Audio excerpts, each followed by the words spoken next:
오늘 또 진일보 합니다. 6월 14일이 세계 헌혈자의 날입니다. 하루에도 수많은 생명을 살리는 헌혈의 중요성을 알리고 헌혈에 참가하는 사람들에게 감사와 존경의 뜻을 표하는 날인데요. 이 의미 있는 날을 기념하면서 광주 전남 지역의 혈액을 책임지고 있는 대한적십자사 광주 전남혈액원 김동수 원장님을 모셨습니다. 안녕하십니까. 예. 소개 한 번만 해주실 수 있을까요? 저는 이제 벌써 한 33년이 됐네요. 입사한 지가 92년도에 입사를 했는데 최근에 좀 화제가 된 광주 적십자병원에 입사를 했고요. 23년도부터 지금 광주 전남 혈액원 원장으로 일하고 있습니다. 혈액원에는 이제 7개 팀이 있는데요. 헌혈 개발팀, 헌혈 지원팀, 총무팀, 또 간호팀, 제재팀, 공급팀, 품질관리팀 이렇게 있습니다. 7대 헌혈버스가 매일같이 각종 학교 단체를 찾아다니고 있고 200여 명 가까운 직원들이 여러분 생명을 위한 그런 활동들을 하고 있습니다.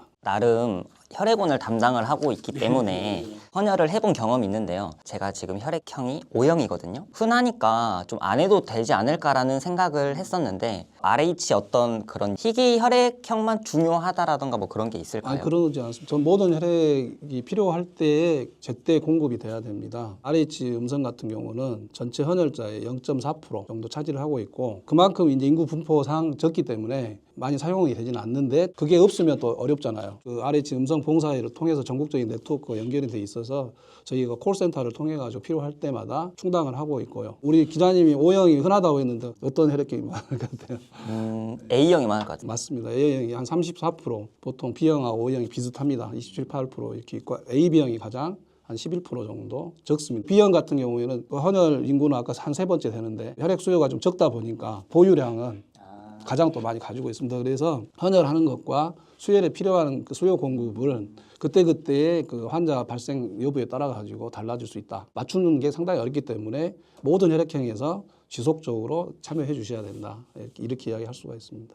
헌혈을 참여를 늘리기 위해서 혈액원에서도 좀 다양한 노력을 하고 있는 걸로 알고 있는데요. 최근에는 어떤 프로모션이나 캠페인을 진행했을까요? 지난 달에도 5.18 관련해서 그날의 의미를 좀 되새기는 의미에서 헌혈하신 분들한테 주먹밥 구입할 수 있는 쿠폰을 증정하는 그런 캠페인도 했고요. 기념품 대신 기부권을 선택을 하게 되면 일정 금액이 적립이 돼서 고등학생들한테 장학금을 전달한다든지 이렇게 사용하기도 합니다. 근데 가장 좋은 것은 자발적으로 많은 분들이 헌혈의 중요성을 인식하고 참여해 주는 것이 1번입니다. 그러나 현실적으로는 그 헌혈하신 분에 대한 애우를 해줘야 되기 때문에 문화 이벤트로 연극, 관람도 제공을 하고 또 패밀리랜드 가족들과 함께 할 수 있는 그런 프로모션들을 통해서 어떻게든 헌혈의 집으로 자주 나올 수 있도록 유도하고 있습니다. 이렇게 또 광주 전남 혈액원이 다양한 시도를 하는 만큼 헌혈에 참여하는 분들도 점점 늘고 있다고 생각을 하는데요. 오늘 한번 좀 궁금해했을 법한 것들을 제가 이제 원장님께 질문을 한번 드려보려고 해요. 첫 번째 질문으로 내 피 헌혈이 끝나면 바로 병원으로 가는지 아니면 어디 뭐 냉장고 같은 데다 넣어놨다가 그렇게 되는지. 냉장고 열어놓죠.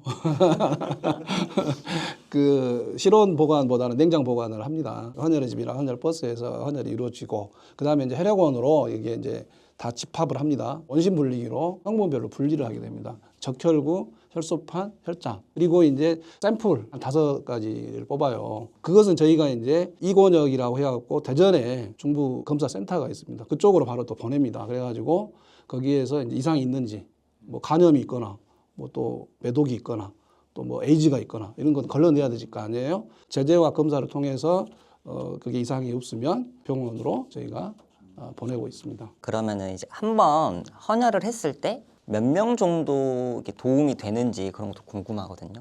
전혈을 하게 되면 일단 3명한테 도움을 줄 수 있다 이렇게 생각을 하면 되고요. 혈장이나 혈소판 같은 혈액형은 바로 그것은 제재하지 않고 공급을 하기 때문에 그건 거의 1대1로 도움이 된다 생각을 하시면 됩니다. 헌혈버스에 가봤을 때 주사가 무섭다라든지 헌혈을 하고 나면 어지럽거나 몸에 안 좋을까 막 걱정을 하는 분들도 종종 있다고 저는 생각이 드는데 실제로 헌혈이 좀 아프거나 뭐 못하는 조건이 따로 있는지. 당연히 있어야죠. 조건이 맞아야 됩니다. 건강하지 못하는 거하고 좀 달라요. 몸무게도 돼야 되고 나이도 돼야 되고 뭐 약물을 복용을 해야 됐는지 수면을 충분히 했는지 기본적으로 내 컨디션이 좋아야 되잖아요. 요즘 네드 커넥트라고 앱이 있습니다. 그래서 요즘은 그걸 설치를 해놓으면 사전 문진하게 됩니다. 나이, 체중 뭐 이런 것들이 다 나와 있거든요.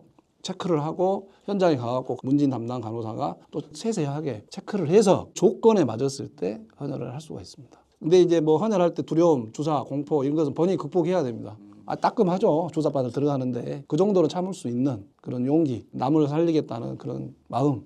인도주의 정신이 좀 장착이 돼야 되겠네요. 뭐 인도주의까지 하면 어렵고 사랑과 봉사의 정신이라고 해야 될까요? 예, 그런 마음으로 1초만 참을 수 있는 용기가 있다면 뭐 어렵지 않습니다. 헌혈을 1번 이상 하면 적십자사 명예의 전당에 오른다고 하던데 광주 전남 지역에서 그런 헌혈왕 분들이 있을까요? 전국적으로 봤을 때 2만 한 6천 명 정도가 100회 이상입니다. 한 2천 명 가까이가 강주 전남에서도 100회 이상을 하셨다고 보면 되겠습니다. 700회 이상이 지금 가장 많이 하고 있는 분들인데 2015년에 강주 전남 통계청에 근무하신 분이 최초로 700회 달성을 했습니다. 작년에 또 한 분이 700회 이상이 나왔거든요. 전국적으로 한 10분 정도가 지금 700회 이상을 하고 있고 나이하고 연관이 되기 때문에 더 이상 할 수가 없습니다. 앞으로는 이제 1000회까지도 나오지 않을까 예상이 되는 분도 있습니다. 방금 말씀해 주신 것처럼 500회, 600회, 700회 하신 분들도 정말 고맙고 대단하지만 첫 헌혈자들이 많이 있어야 사회적으로 도움이 될 수 있을 거라고 생각이 들거든요. 원장님이 생각하시기에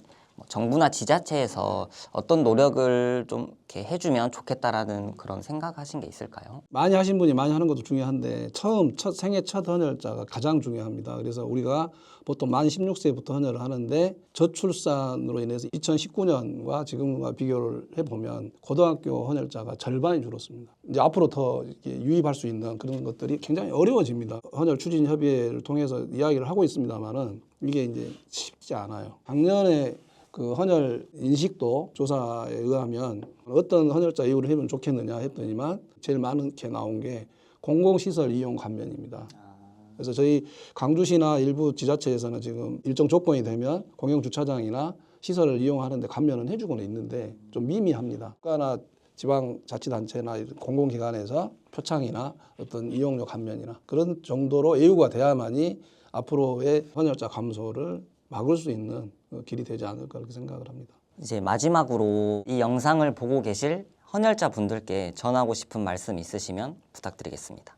먼저 헌혈자 여러분들께 진심으로 감사를 드립니다. 이게 2004년도부터 제정되어 가지고 헌혈자 날을 하고 있는데 여러 가지 예우 측면에서 아직도 많이 부족합니다. 그래서 저희들도 노력하지만은 지역사회에서의 어떤 관심, 어려우면 해야 된다고 다 이야기를 하지만은 그거 가지고는 안 되고 행동으로 옮겨져야 되거든요. 그 1초의 따끔함으로 여러분들이 용기를 내서 가족을 살린다 생각을 하시고 꼭 참여해 주셨으면 감사하겠습니다. 네, 오늘 함께 해주셔서 정말 감사했습니다. 지금 망설이고 있는 누군가에게 이 영상이 작은 용기가 되었길 바랍니다. 생명을 나누는 마음이 우리 일상 속에 더 자연스러워지길 바라며 저희는 내일도 진일보 합니다.